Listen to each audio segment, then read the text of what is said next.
In a previous screencast, I showed you how we can perform hypothesis tests on the slope and intercept for straight line regression.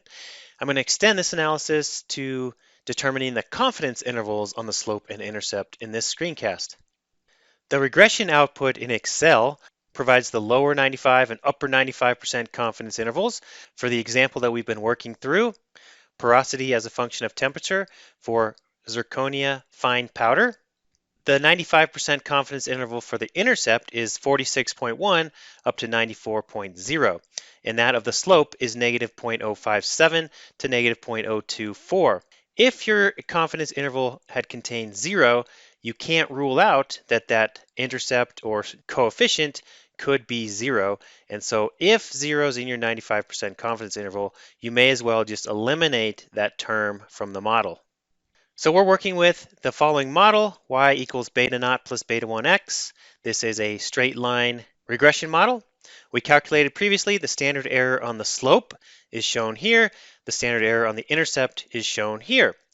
And as we did in the previous screencast, we performed hypothesis tests on the slope and intercept, but now we're just going to calculate confidence intervals. Confidence intervals on the mean, so we're talking about something completely different here for just 1 minute, when the variance is unknown, is given here. We are 1 minus alpha percent sure that the mean lies between these two values. This term here is often referred to as the standard error. We haven't referred to it in terms of that before, but we're going to be using that term standard error quite a bit for different parameters. But for the mean, the standard error would be the sigma, which is the error, and we standardize it based upon how many samples we have, and we divide by square root of n. We can do something similar in straight line linear regression, and in fact, linear regression in general doesn't have to be a line. It could be a polynomial model or multilinear model, and we're going to get to that later on in the course. But the standard error estimates for the estimators, as we saw, the estimators for the intercept and slope, where sigma hat squared is SSE over n minus 2, and I showed this in a previous screencast.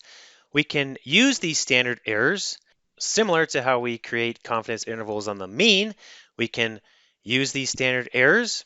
We base this on the t distribution, and so we can calculate confidence intervals on the true intercept. That's this beta naught without a hat, and that's going to be centered about our sample estimator, beta naught hat. That's our estimate for the intercept. And we subtract a half interval of t alpha over 2 with n minus 2 degrees of freedom. And we multiply that by our standard error of our beta naught hat.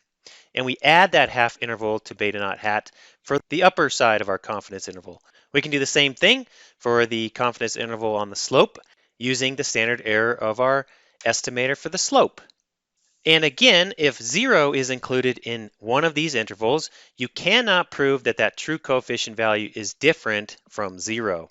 So let's go ahead and solve this in Excel. Again, what we're going to be doing is we're going to be calculating the lower 95 and upper 95% confidence intervals. We could also choose a different value of alpha, such that we calculate a 90% confidence interval, for example.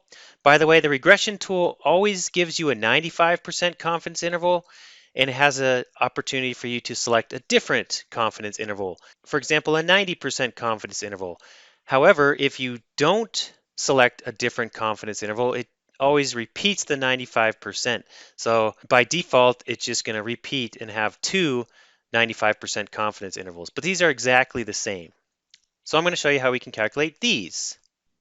We're working with the same example here, our porosity of zirconia fine powder as a function of temperature. Previously, we calculated the p-value of the slope, and we determined that the slope was significantly less than 0. Now what we're going to do is we're going to calculate a lower and upper 95% confidence intervals on beta naught and beta 1. And I've got the equations right here, so we need to calculate a t alpha over 2. I'm going to put that down here, t alpha over 2. So let's go ahead and calculate our t alpha over 2. We can use the t.inv.two-tailed because we want to create these two-tailed alpha over 2. I'm going to put 0.05 and my degrees of freedom n minus 2. So t alpha over 2 is 2.57. And now I can just plug in the formula here. Our lower bound is going to be beta naught. That's our estimator. minus t alpha over 2 times our standard error on beta 0. So our lower bound is 46.11. I'm just going to copy this over and I'm going to change it to a plus because we just add that half interval. So our interval is 46.1 to 94.0. That's exactly what we got here in the regression output. I'm going to go ahead and make that green because now we know how to calculate that. We can do the same thing on beta 1. I'm just going to copy this down and cheat, and I'm just going to change this to beta 1 and standard error of beta 1, which I've already named over here. Drag that over, change that to a plus. We're getting 0.058 to negative 0.024. Again, that's exactly what we get here in the regression output.